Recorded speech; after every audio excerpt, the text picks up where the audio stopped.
I'm Gilbert Cruz, and I'm here with M. Night Shyamalan, the writer-director of such films as The Sixth Sense, Unbreakable, Signs, and The Happening. His latest film, The Last Airbender, is out July 1st. We're here to ask Night 10 questions from Time readers. Night, thanks for being with us. Thanks for having me. Our first question is from Ashley Steinhauer from Fresno, California.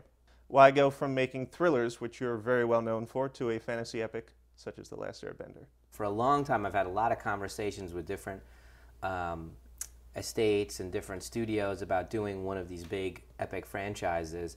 Never felt quite right, and then suddenly it kind of dropped in my lap, the Last Airbender, which was just kind of genetically engineered for everything I love. I love martial arts. I study martial arts.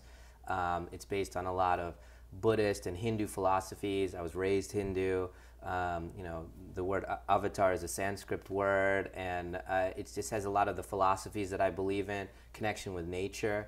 It has a very deep kind of Shakespearean line to it, and I'm a big Shakespeare buff, and so it's just like everything that I would want in one piece, and an opportunity to do CGI in not a gratuitous way, but as an extension of emotion and character. So it was really kind of something I'd been looking for 10 years, and it just happened. Andrew Chang from Edison, New Jersey says, do you think the criticism of your casting Caucasians in what are ostensibly Asian roles in The Last Airbender is a fair criticism? I cast what I believe, and I bet you I'm not straying too far from the truth when I say that it is the most diverse, culturally diverse movie ever made. Let's look at the movie in and of itself. Noah Ringer is the kid that lives on this planet that is a dead ringer for this character, the Avatar. He's a martial arts staff expert for real. I felt when I saw Noah that he was mixed race. Like, I didn't know his ethnic background. So I cast the Air Nomads, which is where he's from, as all mixed race. So when you see the Air Nomads in the movie, they're not one ethnicity, they're all mixed. Aaron Shaw from Loa, Utah asks, what was the most difficult experience you've ever encountered on a shoot?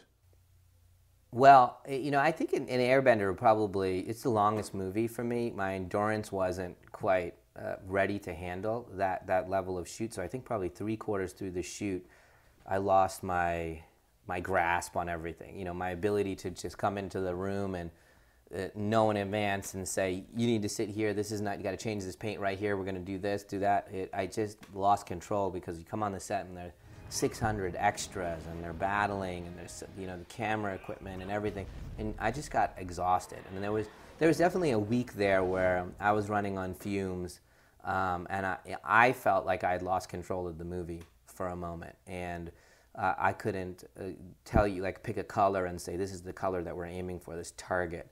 And that was a scary moment because that had never happened to me before. Dallin Gonzalez from Chandler, Arizona asks, who has been your greatest inspiration throughout your directing career? Definitely Spielberg, I think, in terms of, I was, 10 years old, 12 years old when E.T. came out and Raiders of the Lost Ark. And I was slam dunk. I was the kid that went to the theater, bought the ticket, and my jaw dropped. And my life changed. Like, if he wasn't there, maybe I wouldn't have made movies. And then stylistically, as an artist, as an adult, there's Kurosawa, Hitchcock, Stanley Kubrick, and I could tell you, we go through every one of their movies, and I can tell you why this is freaking genius. So they're my teachers. So they really have inspired me to do the type of filmmaking I do. Night, our last question is from Emily Hansen from Sands Point, Illinois. Which films give you the creeps? Well, The Exorcist is the scariest movie for me.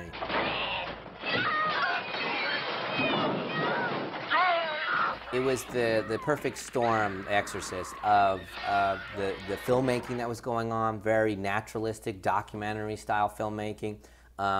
Friedkin really, took his time and did it very, over a year. The subject matter in the book obviously go a lot to telling you this, but that this was on the verge of plausible, and they never once said this was entertainment. This was, like a documentary of what was happening to this little girl in this room in Georgetown. And I totally get, I wasn't there at the time, but I totally get what it was like for people to have heart attacks in the movie theater watching this movie. It just felt dead on real, like you were watching the existence of the devil. Knight, this has been wonderful. Thank you so much for taking questions from Time Magazine readers. Thanks a lot.